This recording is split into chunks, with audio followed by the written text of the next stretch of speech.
Isang kasaysayan ang natamo ng national basketball team ng South Sudan matapos sila ang maging Best African Country Finisher sa pagtatapos ng kanilang stint sa 2023 FIBA World Cup. Dahil nga dyan ay makikita natin silang lumaban sa 2024 Paris Olympics for their first appearance sa prestiyosong palarong ito. Olympics kaagad ang pupuntahan ng mga Bright Stars sa unang beses nga nilang lumahok sa World Cup. Kaya naman lubos na lamang ang tuwa ng mga head ng kanilang basketball operations, lalong-lalo na sila Lou Woldeng at Royal Ivy. Noong 2011 nga lang nabuo ang basketball team ng South Sudan sa pangunguna ng magkaibigang NBA players na sila Lou Woldeng at Royal Ivy. Si Deng nga this time ay naglalaro pa para sa team ng Chicago Bulls, samantalang si Ivy ay player pa para sa Oklahoma City Thunder. Tinutulungan nga ni Deng na pondohan ang kulang talaga sa suporta na basketball team ng Sudan dahil na rin sa kaguluhang nangyayari sa kanilang bansa.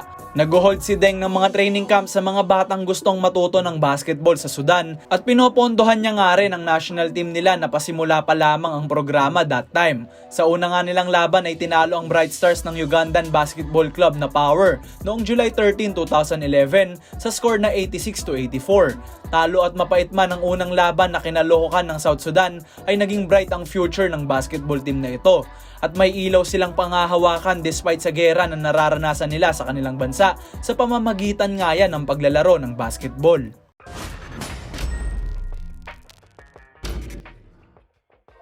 Heto at 12 years later, sobrang laki na ng developments ang meron sa South Sudan.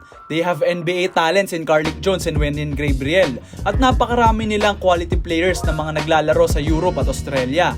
Talaga namang napaka-bright ng future ang dala ng mga Bright Stars. Nakakatuwa rin na basketball ang sports na nag-iisa sa bansang ito, Goat Fam.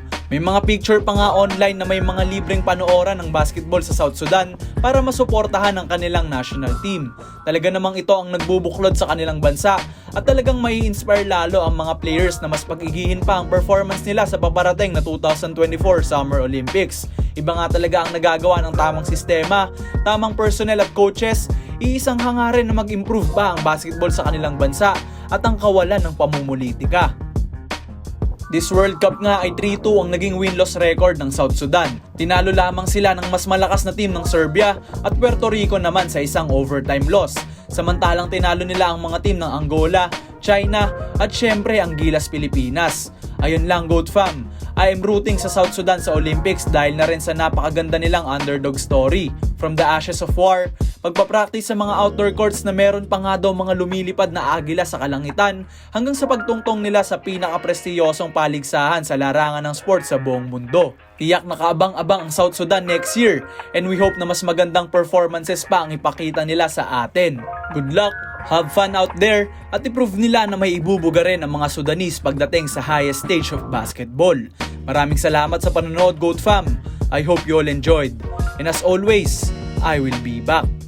I love being a coach of this group, man. There's nothing more rewarding to be up here with these guys because I know how hard they work and how much they want it. There's no such thing as coincidence or luck. We earned it. You know, we don't deserve it. We earned everything. We came in, we competed from Zone 5 to now. My guys are resilient.